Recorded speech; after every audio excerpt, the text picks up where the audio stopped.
Hi, everyone. Hello. Can you hear me, guys? Well, yes, we can hear you, Camille. Here you go. Okay. Yep. So, and I suppose you can see my screen as well, right? We can see the screen, but not the presentation yet. I can't see the presentation. Is it now okay? Should the No one can see? Wait. Now I think you see. No. Yes. Oh, no. Oh, yes, I can see it now. Yeah. Okay. Okay. Thanks.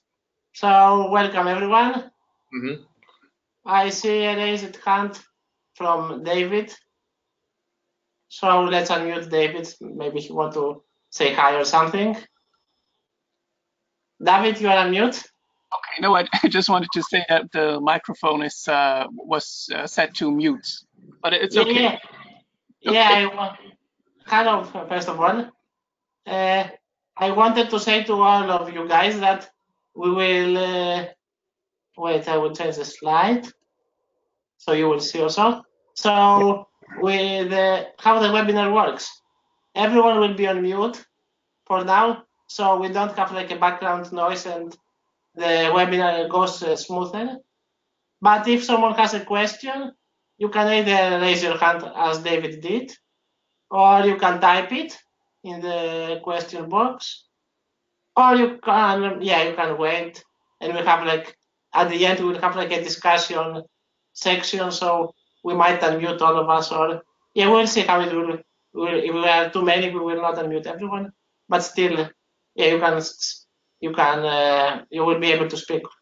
If there is any problem, you can send a message either to me or to Ines, and we will try to solve it. What else? My name is Camille Gungor. I didn't introduce myself, sorry. I am the development officer of ENIL and the Freedom Drive coordinator in a way, or the contact person, let's say. Okay. And after the webinar, we will share with everyone the recording on our YouTube channel, so you will be able to share it with your friends and to see again if you missed something. So let's move on unless you have any questions. I will try to check every some minutes, every some seconds if there is any raised hands or something. Ines will help me also if she sees something. So let's move forward. Okay, so who are the speakers today? As you see in the photos, on the left is Ines, our deputy director of ENIL. I always confuse the position, so I hope I said it correctly. So it's Okay. So Ines is the one person. You usually listen to her in many different webinars. We'll have Dermot Hayes.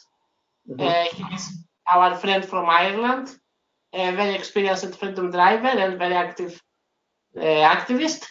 So he will share his experiences with us. And you have also me. I'm the guy on the right, the ugly one. And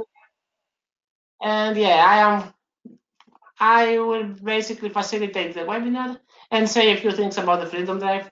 As I said, I am the contact person for the Freedom Drive. So let's move on. Well, with the agenda of the webinar today, so Ines will tell us about the background and the history of the Freedom Drive. I will explain the basics about the Freedom Drive 2019. Some information, I guess everyone is interested. Dermot will share his experience from the previous participations, how they organized the trips, etc., which I think is quite useful. And I see in the participants that we have a few national coordinators, and we might have even more later as quite a few registered, which is very good. So this will be very useful for you guys. And in the end, we'll have a Q&A, question and answers, and discussion. So things we didn't mention you can ask, or in general, we'll exchange our thoughts and experiences. And this is supposed to be about 1 hour, but we will see if it's like a very big interest or something, we can keep it a little bit more. But let's aim that we'll do it in 1 hour. Okay. So, yeah, just I will pass now the floor to Ines to say a little bit about the previous Freedom Drives, and here is a photo from Freedom Drive in Strasbourg, I think in 2013, with the European Parliament of Strasbourg. But Ines can say more things. Thanks, Camille, for the introduction. Hi, everyone. Yes, as Camille said, I will just give you a little bit of background about the Freedom Drive, even though I think we're all interested in this year's Freedom Drive, but it's good to know a little bit about the history. So this is the Freedom Drive, we always say, is one of ENIL's main campaigns. It happens every 2 years, and it brings lots of people together, usually 200 to 300 people, mainly independent living activists, but also friends, allies, brings them together for a week of campaigning, learning from each other, meeting with members of the European Parliament and other politicians, spending time together, getting to meet new people, to share ideas, to strategize, etc. So it's a very it's an exciting event, although lots of work to put together for us as the ENIL staff and volunteers. So this year we will have the 9th Freedom Drive. The Freedom Drive started in 2003, actually, and from then on it was organized every 2 years until 2015. Freedom Drive used to take place in Strasbourg, which is a very accessible city. And also, of course, hosts the European Parliament as well. So that's why it was in Strasbourg. And in 2015, we moved it to Brussels. That was a decision not everyone was happy with, but the reason was also to be able to target the European Commission, not just the European Parliament, and because our office had moved then to Brussels, so it was easier for us to organize as well, and just for a bit of a change of scene, I suppose. So that is a little bit about the history. I mean, one thing to say is that the kind of the founder of the Freedom Drive was Martin Naughton from Ireland. Unfortunately, Martin has passed away. So we've kind of dedicated the last Freedom Drive to him. But it was the idea came very much from from independent living activists, and it had since become a larger event. It goes on for almost the whole week, and every time we try to listen to the participants and to add things that people find exciting and interesting. So I think that's a little bit about the history. I myself have been to 5 Freedom Drives, which is quite a few, and lots of people come every 2 years, but also every time we get some new countries, and unfortunately some people cannot come. But yeah, we generally get people not just from the European Union, but from across Europe, say from the Council of Europe area. I mean, we get people from as far as I know, Azerbaijan or Belarus. Then of course the EU countries are quite well represented as well. think that's enough about the history. I think Dermot will also tell you a little bit from his own experience.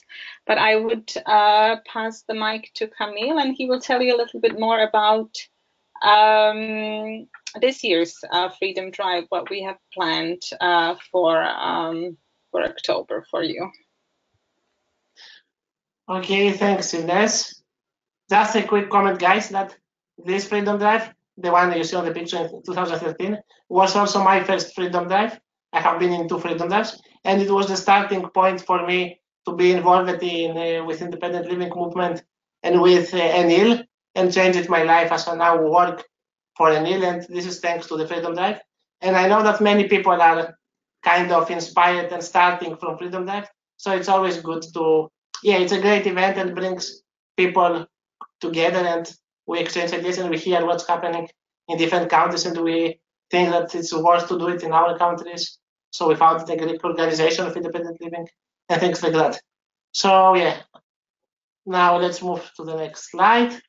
Let's discuss about the Freedom Drive in 2019.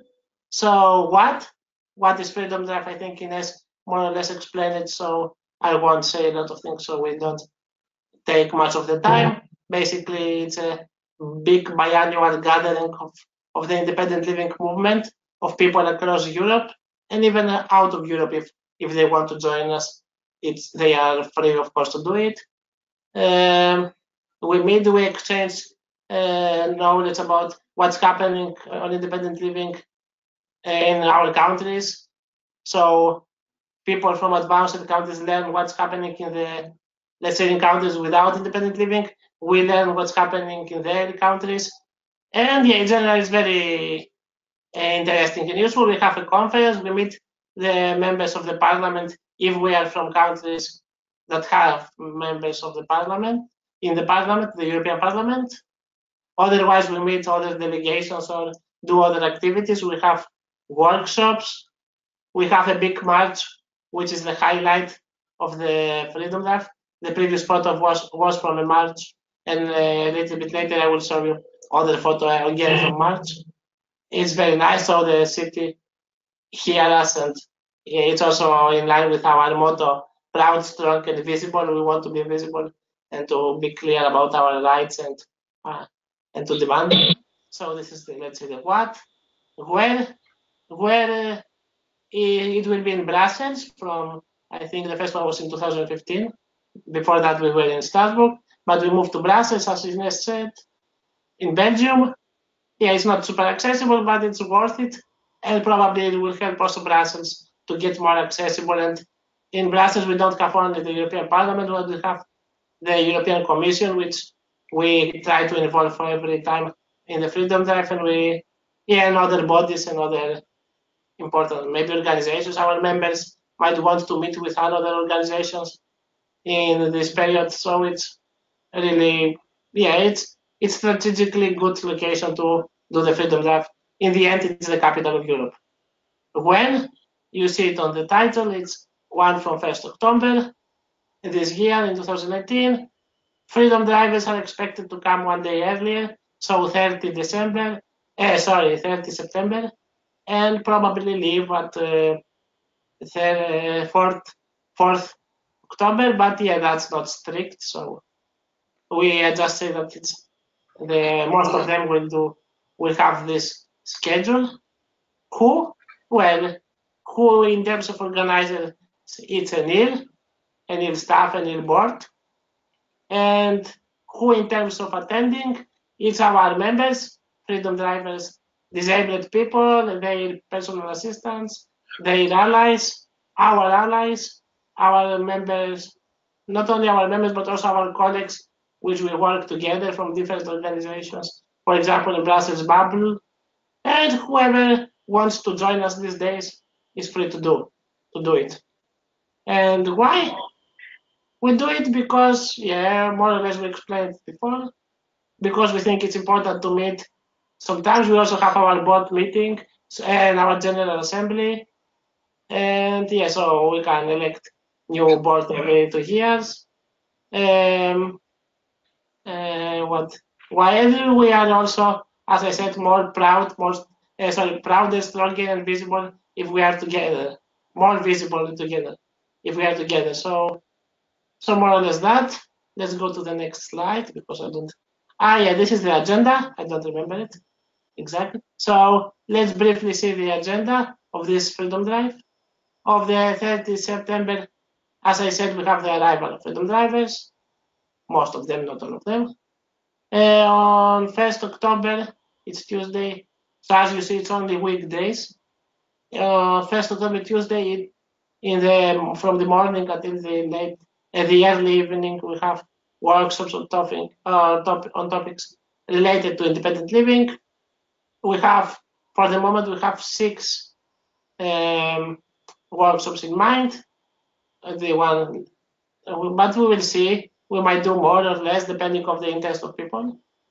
And we have also similar hours. We have also the meetings with members of the European Parliament, arranged by the national delegations. So the national delegations, if they want, they try to arrange these meetings. They send emails, for example, to their representatives in the European Parliament, and say, hello, we are, I don't know, let's say the Italian delegation.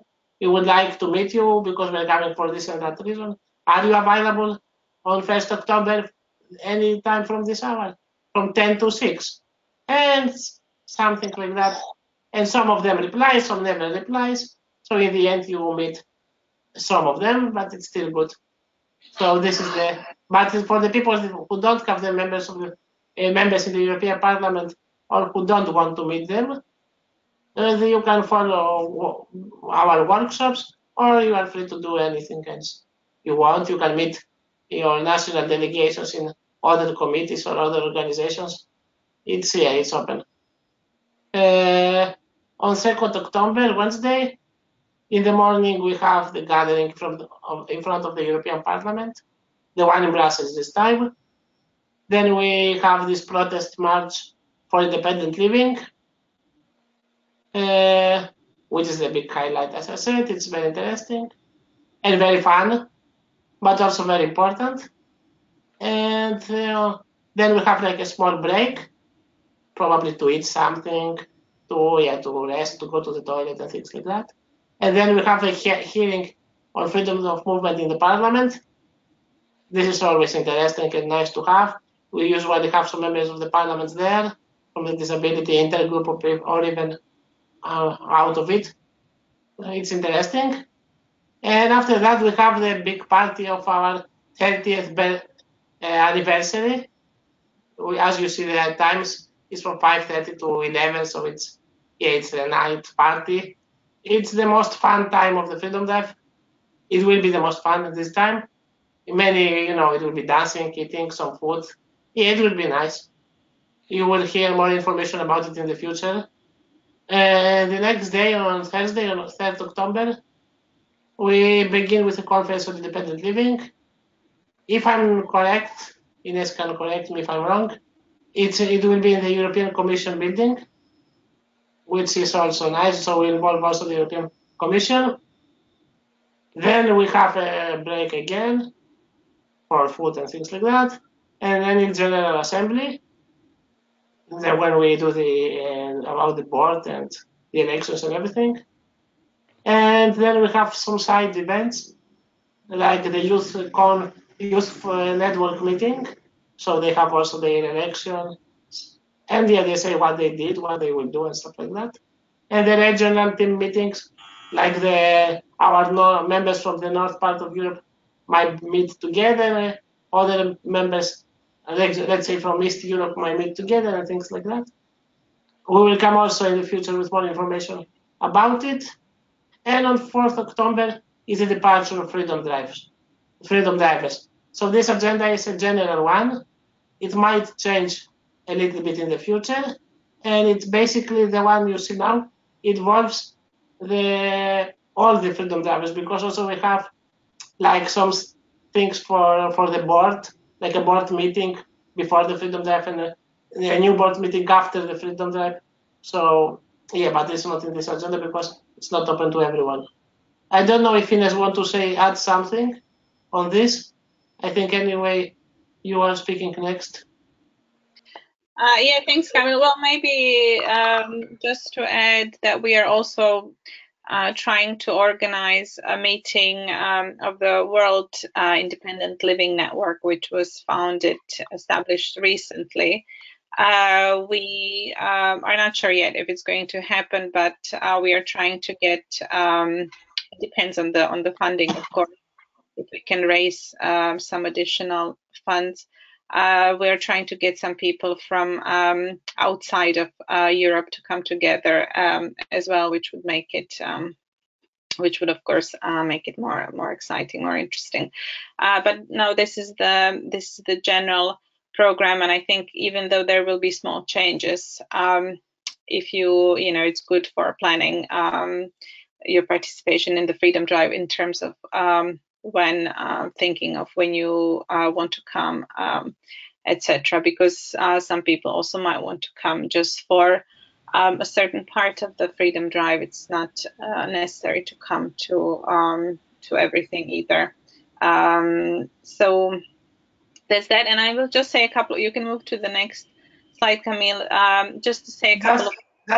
Just very quickly, that here you see two photos from the Freedom Drive 2017, from the march and from the gathering before the march, I think.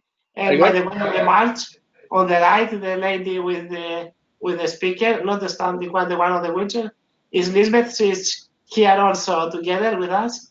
So yes, it's nice. So we see fellow Freedom Drivers joining our webinar today. It's nice. Very good. So yes, let's move forward. So sorry, let's carry on. Yeah, just before I pass the mic to Dermot, just to say that this year, Camille mentioned it, we're actually also celebrating ENIL's 30th anniversary, since ENIL was established in 1989.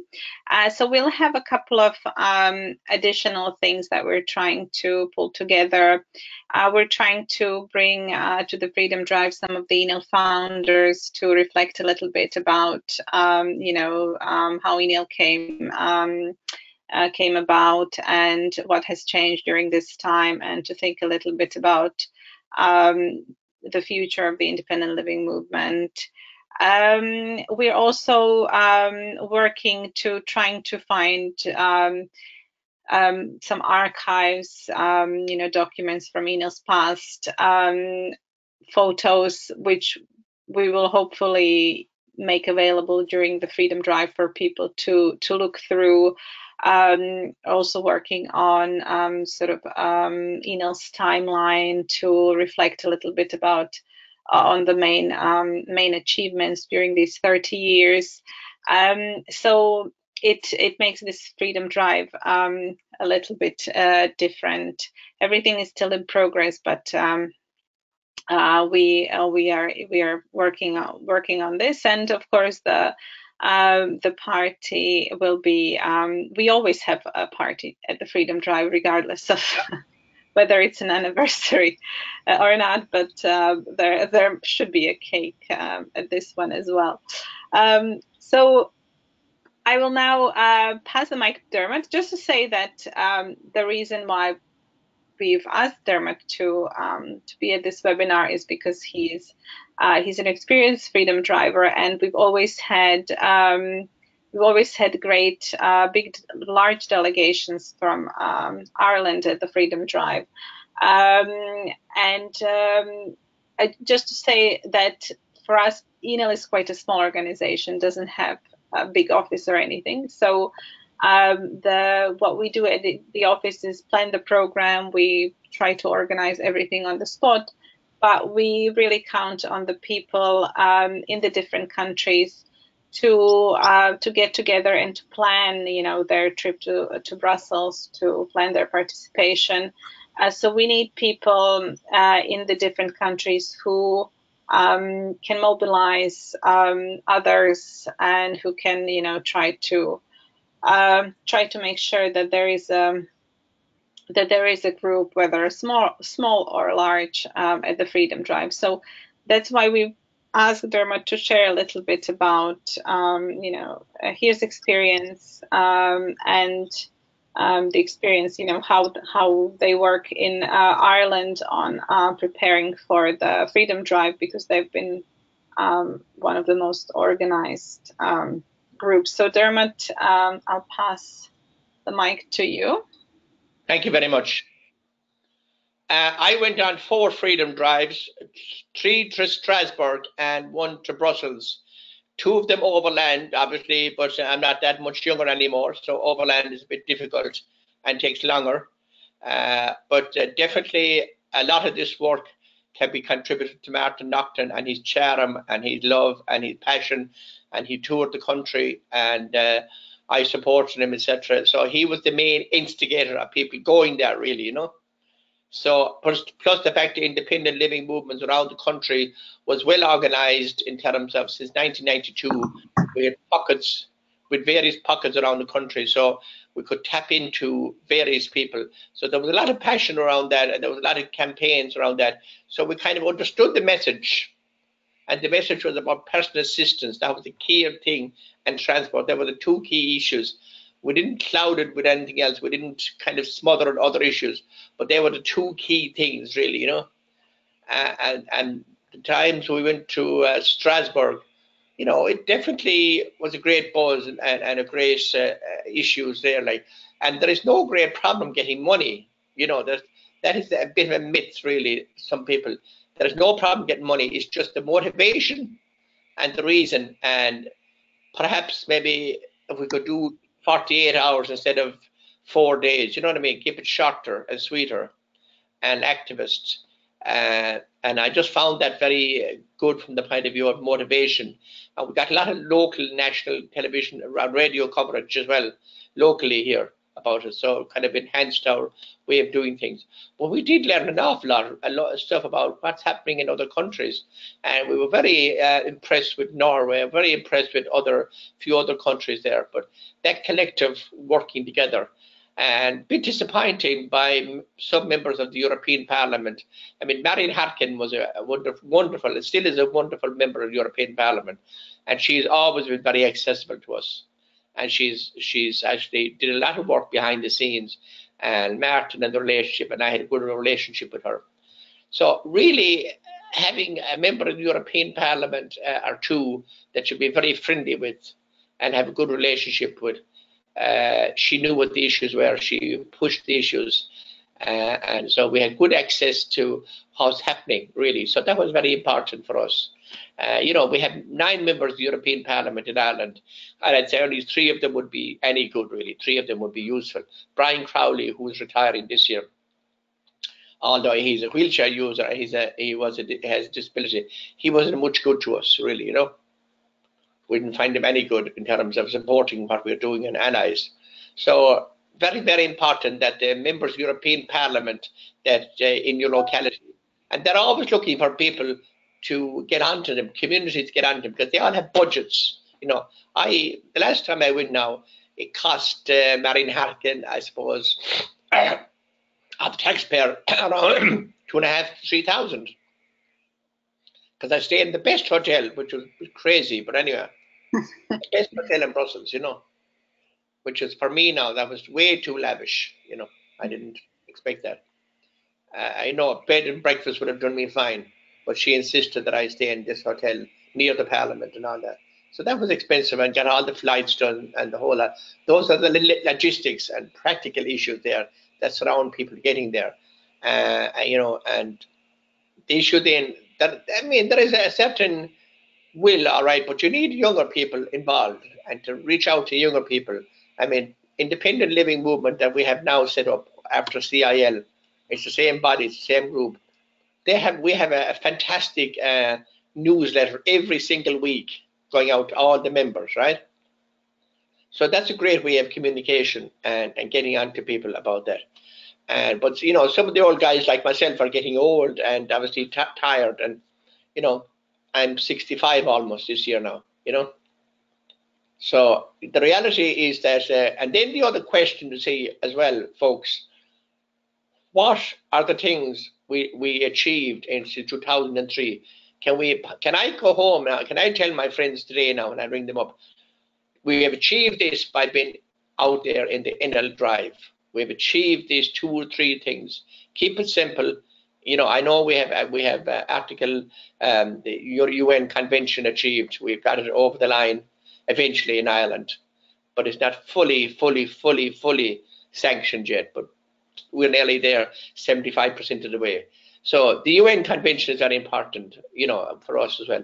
But the personal assistance and transport, accessible transport, are still the 2 criteria really, because it's becoming a money game now, personal assistance in Ireland, and we don't have legislation. We still don't have legislation. After all the years and all the promises, we have bits of legislation, but we have no real legislation in government, local government, or we have in the European Parliament that can direct us. So there's a lot of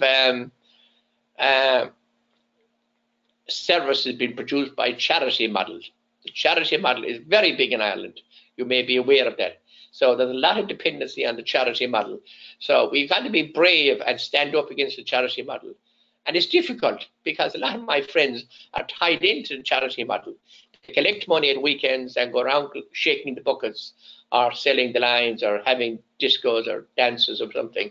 So they're kind of bought into it, like really, you know, and they've been forced into it, because if they want a service, if they want an accessible transport, you have to be a member of this organization, you know, and you have to go out and collect money. So it's just fucking crazy. Like, it really annoys me. It really does annoy me. And annoyed Martin as well and other people, the activists, that we want to get away from that model, you know. So we need to be pushing that message. What do we learn? What do we achieve since 2003? And where do we stand as regards charity model? You know, we want to be able to say that. And then the members of the European Parliament, we have an expectation that they will fund our trip out there. We don't want to be going around, say, selling raffle tickets or something to go. Like, most people are living in, say, low income, poverty. They don't have that kind of money. You know, simple as that. They don't have family with that kind of money.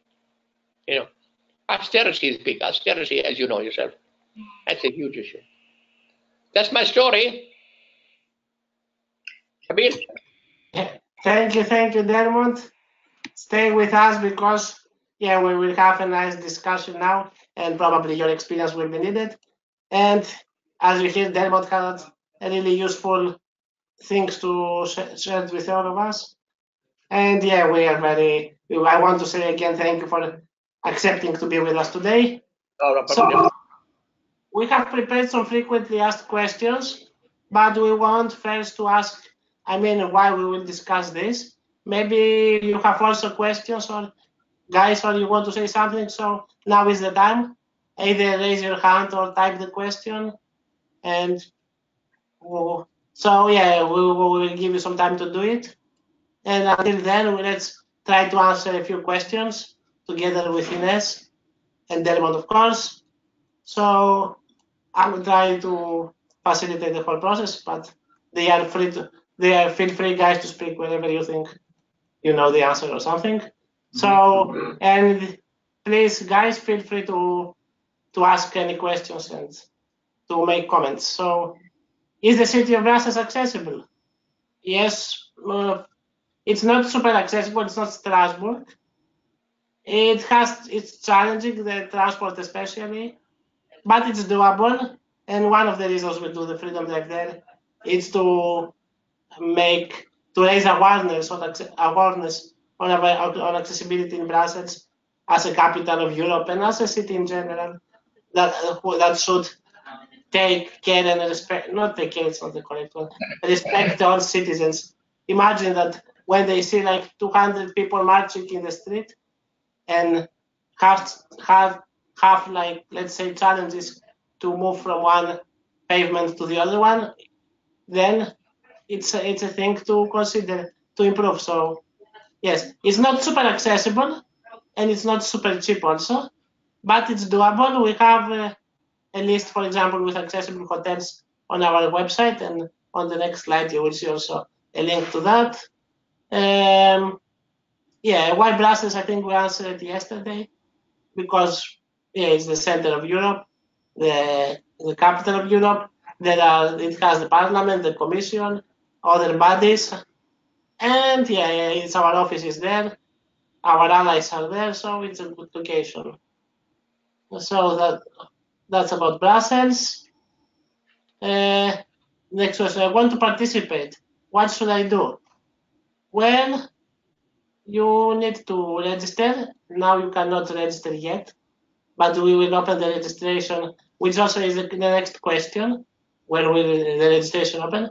So the registration will open at the end of March, and after you register, and even before the registration, basically, you start to prepare your trip to Brussels. You try to arrange, for example, hotels, because it will. There is no like unlimited options available. So the sooner you do it, the better, and probably the cheaper. You try to see the tickets options. You try to arrange to look for sponsors, for people that will support your delegation to come to the Freedom Drive. You try to look for friends to come, for colleagues. If you are a coordinator, you try to make a team, a delegation. Of course, you can attend as yourself, by yourself. But yes, what else you should do? Ines, any addition to that one? I think you've covered it. Camille, I would just maybe say about the in terms of raising funding, because Dermot talked about the MEPs sponsoring people, which is the best thing if you can get your MEPs to pay for you to come to Strasbourg, because they do have a budget for bringing people to Brussels. And there is no reason why they shouldn't spend some of that budget on bringing people to the Freedom Drive. This year is a little bit, I'd say it's not impossible, it's a little bit more complicated because we have the European elections in May, so the MEPs will change. So this is why you cannot contact your MEPs now and say, will you sponsor me to come to Brussels to the Freedom Drive, because they cannot tell you if they're going to be an MEP at that stage or not. But I think the best. They still have a budget. What they told us that they couldn't, because the budget extends beyond beyond their term. So what we've learned, because we did a little bit of investigating about how to go around it, I think the newly elected MEPs will have the budget. So one thing to do is, if you have a good relationship with some of the MEPs and you think they might be re-elected, because some MEPs have been there have been in the parliament for a long time, for many terms, it's good to prepare them to say, we want to come to the Freedom Drive, it's important that we are there. If you get re-elected, would you be willing to sponsor us? I think that's one option. You might also know people who are running for the parliament who aren't there yet. I think it's good to strike up a relationship with them, to meet with them, and to tell them about the Freedom Drive already. So if they do get elected, you can get them to sponsor you. So I think these are the options. It's definitely worth talking to the MEPs that are in the parliament now, still, even if they cannot, give you the budget at the moment, but to tell them that you are planning to come to the Freedom Drive, that you need funding, and that it's an important event, that you want to talk about independent living, what's happening in the country, the different issues. So that's the only thing I wanted to add to this. I don't know, Dermot, did you want to add anything? Well, I wanted to say, really, because most of those belong to political parties, okay? Yeah. So the local political party is interested in what you want to do, because there's votes on that, really, Local, they're all very localized. So it's a lot to do with the local political as well, action. I mean, when you think about it, I mean, the farmers, in fairness, they're a great example to the rest of us. They can travel and they can move things and get things done, really, like the transport groups. And they can be in Brussels with hundreds of people there, you know. Yeah. They've done it over time and time again, and you know they can do all this. So we should be in the same boat and have access to that. I mean, there is a parliamentary office in various countries around the world, around Europe, that we could access as well as another avenue that we could access for funding. You could call it various headings under funding. Ask them what the headings are like, because we're doing valuable work here. Yeah, I completely agree. And there is a question here, Camille, from I think it was David. Yeah, from David, I think, right? I saw. Yeah. But I wanted to delegate to you because you probably are more experienced on this issue. Yeah, so David is asking, I don't know if the rest can see the question box. So he's saying that Switzerland is not a member of the EU, but Switzerland has a delegation of 5 people at the EU Parliament. I don't know if they also have a budget for inviting guests to Brussels. I would say it's definitely worth asking them. We have people, we've had quite a few people coming from non-EU countries before, and they find various ways of getting the funds. Sometimes it's through also different projects, not always through sponsorships by people in Brussels, but it's definitely worth asking them. I mean, all the countries have a representation in Brussels, and it's worth asking them as well. I'm not sure if they do have a budget, but I would definitely ask them. I mean, explain about the Freedom Drive, why it's important that you are there. It would be great to have somebody, one person or more people from Switzerland there. So I would definitely go for it. We generally have quite a big delegation from Norway. They're also not a member of the EU, but they tend to meet with the Norwegian representation in Brussels. Although I believe they raise their own funds different ways. So, Dermot, did you want to They have comment? oil money. Hello? Yeah. They have oil money, that's what they have. Money from the North Sea, oil. Oh, okay, oil, yeah. Okay. Yeah. That's true, yeah. Yeah. Well, yes, they have more money, but they still, have to raise money. I mean, it's not as if the oil money is going directly to them. They still put a lot of effort, I think, into getting there.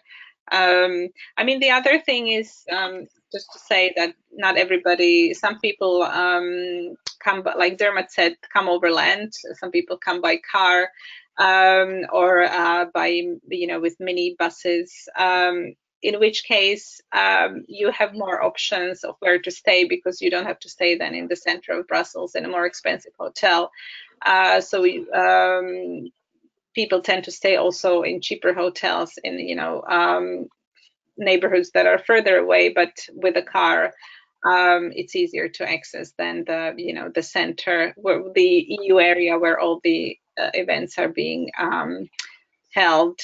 So that's also an option. Yeah. Camille? And David says, sadly, it's not our money.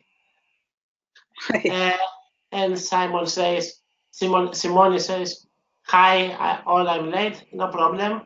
You will find the webinar later, also the recording on YouTube, so don't worry for what you lost. Now we are in the discussions and the question section, so feel free to ask anything you want.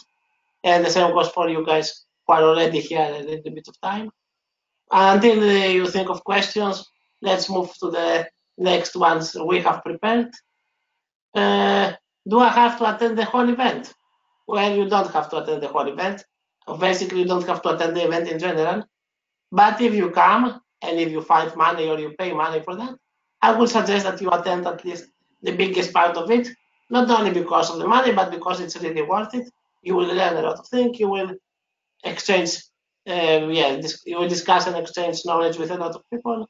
You will participate in very fun activities. But yeah, you are not.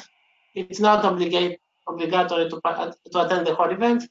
You can attend, let's say, the first day, then skip the march, come to the General Assembly, whatever is easier and more convenient for everyone. For example, in Strasbourg, in my first Freedom Drive, I attended all the conference and the General Assembly stuff, but I didn't went to the march because it was raining and I was feeling that it might be dangerous for my health. So yeah, I skipped the march, and yeah, I was just walking in the area close to my hotel, so I was protected whenever I needed from the rain and stuff like that. Basically, we were like in a mall or something.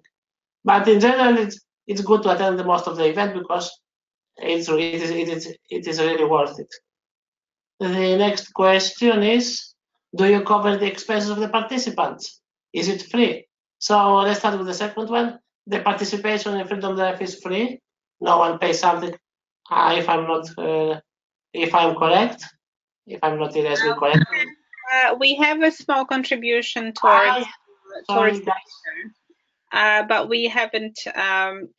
Last time I think it was €25, because it was just for people who wanted to attend the dinner, the party, which most people, of course, do want to. We haven't set because the registration starts in March. We haven't set this fee yet, but we will have a small, but it's really a small small fee towards the food. Yeah.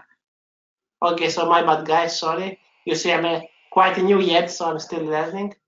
That's why we have Ines. That's why we have Ines here to correct me. And so yeah, so we have this small fee.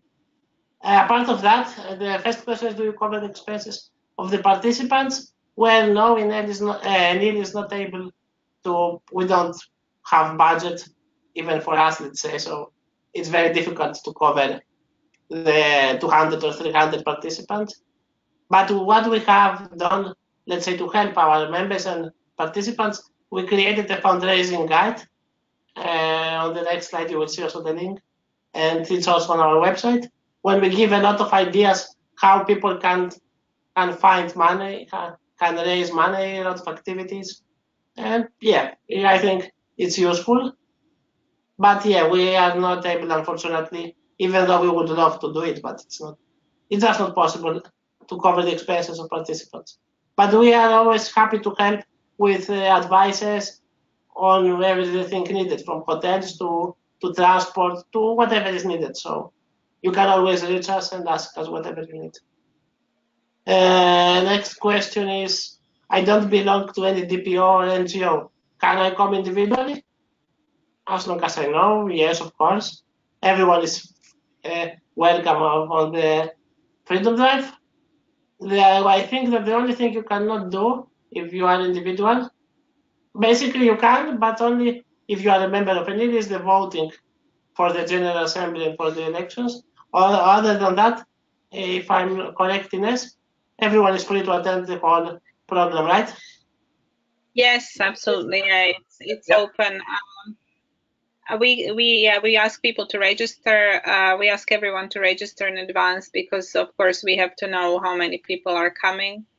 And sometimes some things will be on a first come first serve basis, like the workshops, because of course they will be workshops, so they will be for 20 to 30 people.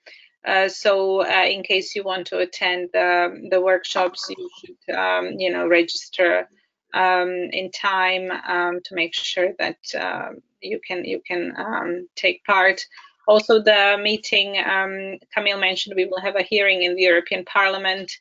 In case that might be limited to 80 people, or we will see what room we get. So again, it's either on a first come first serve basis, or sometimes we will ask people to choose, among their delegation who will come, to make sure that we have all countries there. But in general, yeah, now we have a big conference room. We have where the General Assembly will be. We plan to have 200 to 300 people everywhere, so everybody can take part in all the events. Just yes, please register as soon as you can, so that we can make sure that everybody can get in. Yeah, when the registration opens, of course. So far, you cannot register even if you want. And the same goes for the next question. I am not disabled. Can I participate? Of course you can. We don't discriminate, and everyone is welcome. The more people we are there, the best. Especially for the march, the louder we are, the best. So yes. And the last question we have prepared is: I have more questions. Who should I ask? Then basically, one person you can email is always me at kamil.gungor@enil.eu. So because I'm, let's say, the contact person for Freedom Drive, but you always can contact the Secretariat of ENIL or Ines or us, our Facebook page. Any way it's convenient for you, we will reply sooner or later, probably soon. And you can also always visit our website. This is the last link in this slide. The last bullet, all the information together. When you can find us, it says all the information, so you can see the fundraising guide, the coordinators, the emails and contacts of coordinators, what else? The program, the agenda. In the future, we will upload other things like the workshops, and new stuff will be uploaded there. So most of the information you will find on this link, but we will also maybe prepare, I don't know, a Q&A or something. And you can always reach us. You can see also some other resources here, like the fundraising guide, list with accessible hotels, and the national coordinators document. So basically, this is it from our side, but let me unmute all of you together. Can I ask you a question? Sorry? Can I ask you a question? Of course. What have we learned? Sorry, what have we learned? What have we achieved since 2003? Tell me two things we've achieved. You mean with the Freedom Drive? Yeah, the Freedom Drive. What have we achieved? Two things. I can tell somebody this is what we achieved. Oh, well, you're more experienced than me. What do you have achieved for participating in 4 Freedom Drives? For example, I said one is that, it was thanks to the Freedom Drive, for example, for me, it was, and for my colleagues in Greece, thanks to the Freedom Drive, we created the Greek Independent Living Organization, and we brought independent living to the Freedom Drive. This is a big thing, I think. So this is one thing we achieved as let's say in Greece and as members in Greece. But has it changed? Has it changed any law in the European Parliament? Well, I think if I can add, I mean, we are always we tend to be critical, Dermot, towards everything. There is more, the EU has ratified the UN Convention on the Rights of People with Disabilities. There is more awareness, there is, let's say, the right to independent living, the institutionalization is somewhere on the European agenda, but we are not happy at all. There's more awareness about, MEP in the Parliament and in the Commission about the importance of personal assistance and what it is. But at the same time, like you mentioned, there have been cuts across, Europe to personal assistance and other, to independent living in general. So we go back and forth. So we are not happy. Answer the question. Answer the question. What piece of legislation have we changed in Europe? Well, I think the biggest one is that the European Union has ratified the UN Convention on the Rights of People with Disabilities. And you have no law about implementing independent or personal assistance programs. Same as the farmers have the cap, okay? And there's other legislation about the environment that is implemented in each country. It's passed in Europe, in the Strasbourg, in Brussels, and it still has to be implemented in Ireland. There's various laws around that, whether it is driving or whether it is farmers or whether it is our environment. But as regards people with disabilities, as regards legislation, there is no law as regards the right to have a personal assistant.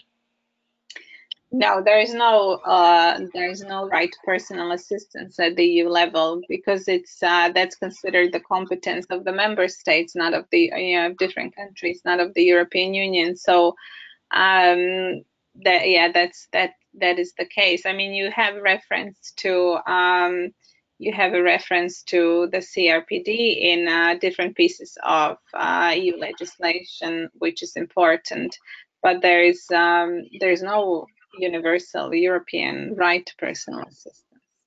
And the other issue here now, there are thousands of people in Ireland dependent on charity for charity, people with disability dependent on charity. We want to get away from that. Yeah, absolutely. And if I can add, the freedom drive is a good thing to interact with other freedom drivers from other countries and to learn from them. But freedom drive will not solve everything. We just meet, we exchange, we learn. But it's our duty in our countries, and when we go back to continue the fight and to do things in our place. So we shouldn't expect from freedom drive or even from ENIL or from the others to do things. We're here. We try to bring people together to give the information, to do what we can do on European level. But when it comes to national level, it's our turn to fight and to shine in the end. So my advice is that always, guys, be active and don't expect everything from the others. It's not going to Dermot, it's in general as an advice that freedom drive is just the starting point, and after that it's we continue from that. And if someone doesn't want to add something, we have two questions. One is from Simone. He said, I have one information from Georgia, so let me unmute you. Hello, Simone, can you speak? In Georgia, we ratified CRPD, but for Georgia is a problem implementation of the rules of CRPD, because we have not implementation of structure or organ in the executive level, and now challenge for Georgia is to ratify facultative act of CRPD, because I see without it we will do no progress, and I have information for ENIL team. Georgia will celebrate first time in national level 5 May, and I will participate in Freedom Drive too. I have changed my job, and now I'm a user president of disability issue, and I'll be glad to receive from ENIL team recommendations and support for best progress in Georgia. Man. Okay, thank you for the comment, and we are glad that you will celebrate the 5th May. And if I understood well, that you will participate also in the Freedom Drive, and yeah, that you are active and you try to do things, that you try to do things in Georgia. Of course, nothing is perfect, and we understand that it's not easy, and not only in Georgia but in many places. I don't know, ENIL, do you want to add something and maybe to answer also the next question by Christina? Yes, I mean, maybe just for Simone, please send us an email, if you have any specific, questions or think that ENIL could support something.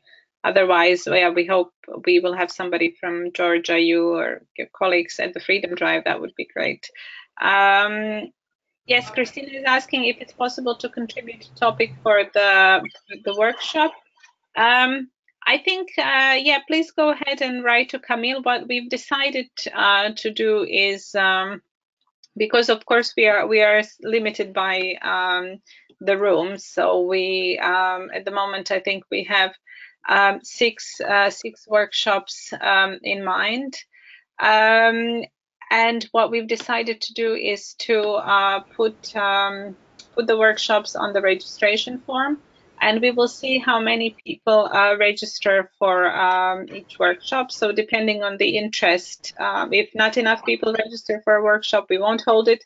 If enough people register, that means there is interest, and we will hold the workshop.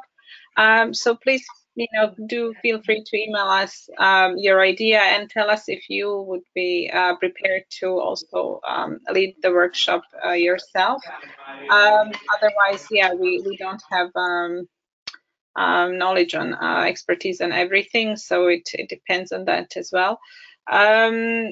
So we cannot promise there will be a workshop, but if there is a lot of interest in the topic, we are happy to look into it and try to accommodate different requests. Okay, thanks Ines, and thanks Christina and Simone for asking the last questions. And basically it's almost time. Basically it's time to finish, but let me unmute everyone just to make sure that there is no other question.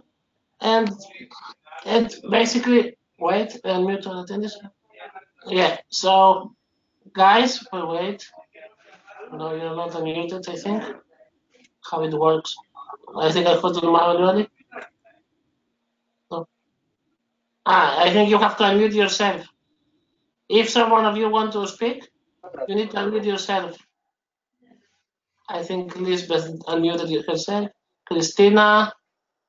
Yeah, I think I unmuted you from my side. And if you have any question or something, you need to do it from your side. Is there anything you want to add, guys? Hello. Last question. Hello, Camille. It's Lisbeth. Hi, Lisbeth. Hi. Hi. How are you? I'm good. Happy to see you here with us. Do you know more about the location? So we know the march is I think in the park, but and then European Parliament, but the other things like the workshops and the party and so on, where that will be. So the workshop. Okay. I will give the floor to you, Ines. Okay. Yeah. Hi, Lisbeth.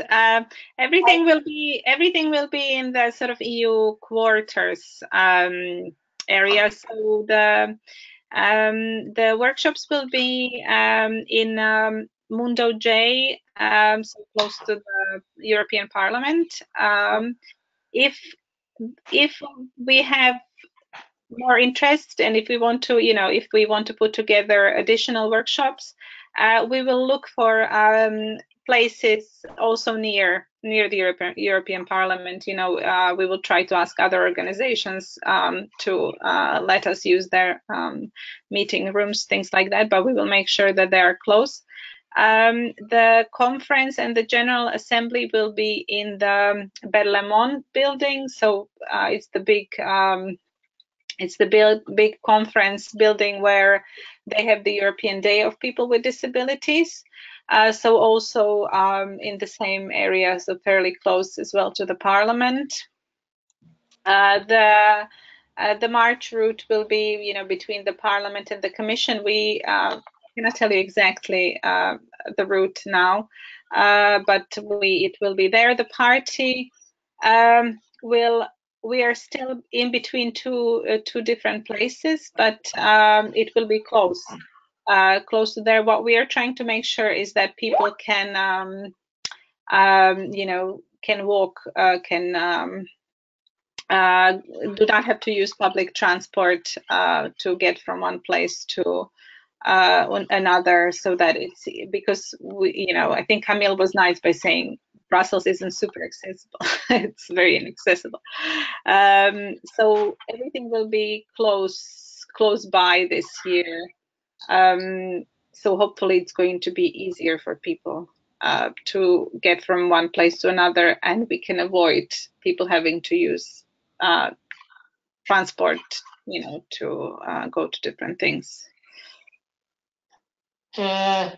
And I see our colleague Frank from the Brussels office joined it, so maybe he want to make a comment about if we know already, if we have information about the route of the march, for example. But I think you need to unmute yourself. Okay. Hello, yes, first of all. so hi. Well, I just came in, but it's good that I can still have a brief moment of the webinar that I can join, still part of it. But yes, I will introduce myself. I'm Frank. I work in the office at ENIL in Brussels. And about the March route, I think we have a March route which is basically the opposite of what we did last year.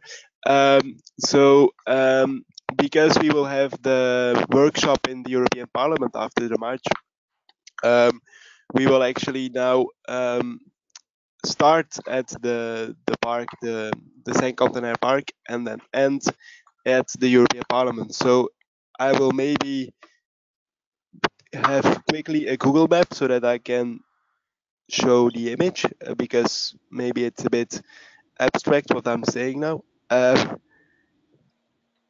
So then I can just show you the Google Maps image. I'm not sure how we do it. I we see my screen at the moment. Yeah. So maybe, okay, so now on my screen there is the March route. Let's see. So if I can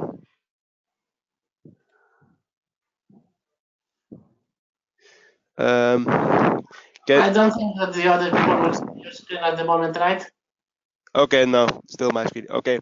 But yes, I don't know if there is a way with this program to pass the screen. We can do it, but to be honest, I don't know how to do it. No, I think I have to be also the organizer for that, so that's okay. Oh, sorry, I muted you by mistake.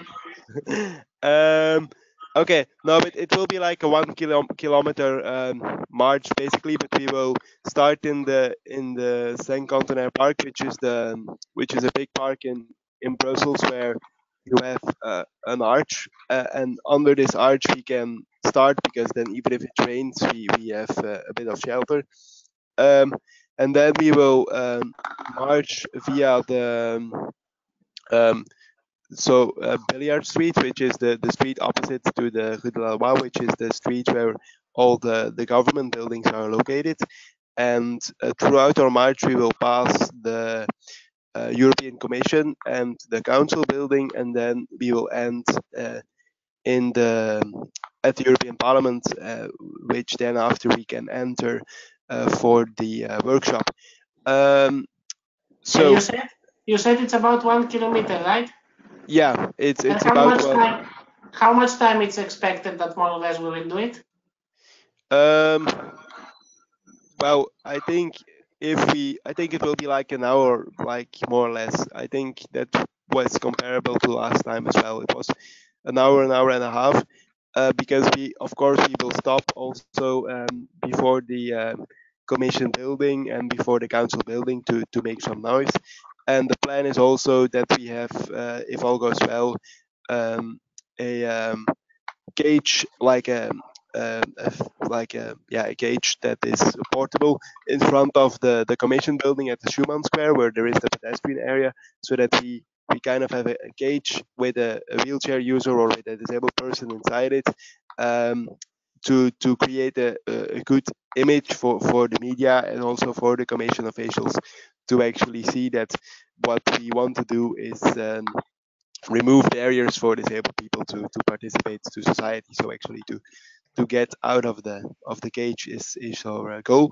So we will stop a bit there. We will stop also a bit before the council building, and yeah. So I think that an hour and a half, somewhere around that, it will take to do the march, and then at the end of the march. We will, as I said, enter the parliament building. But of course, to enter the parliament building, you need to be registered and everything. So in a few weeks, we will, we will open the Google form, and then you need to register and to enter, because otherwise you can participate to the march but not enter into the building. So yeah, I think for the march that's it for now. Yeah. Yes. I want just to say that Christina says that we cannot see the screen, and yeah, we already replied that we will post the route on our website where you can find all the information about the Freedom Drive. You cannot see the screen because the screen is on my computer, but not on Frank's. And Frank is the one who knows the route at the moment. But he's not an organizer because we didn't know if he will be able to participate today. So he joined it like some minutes ago. So unfortunately, he cannot share his screen at the moment. But yeah, we will upload the information. We will make sure that it's uploaded quite a few times on our Facebook, on our members mailing, on our newsletter, everywhere. So on the website, so you will be able to find it for sure. One last question to all of you: if you have anything else to ask, or if we should finish because we are already almost 15 minutes, let's say, over the time. But it's not a big problem. If you have a question, we are here to answer it. Otherwise, let me thank everyone and say so. Let's give you a few seconds to raise your hand or to unmute yourself and ask a question or to write something. If there is anything else.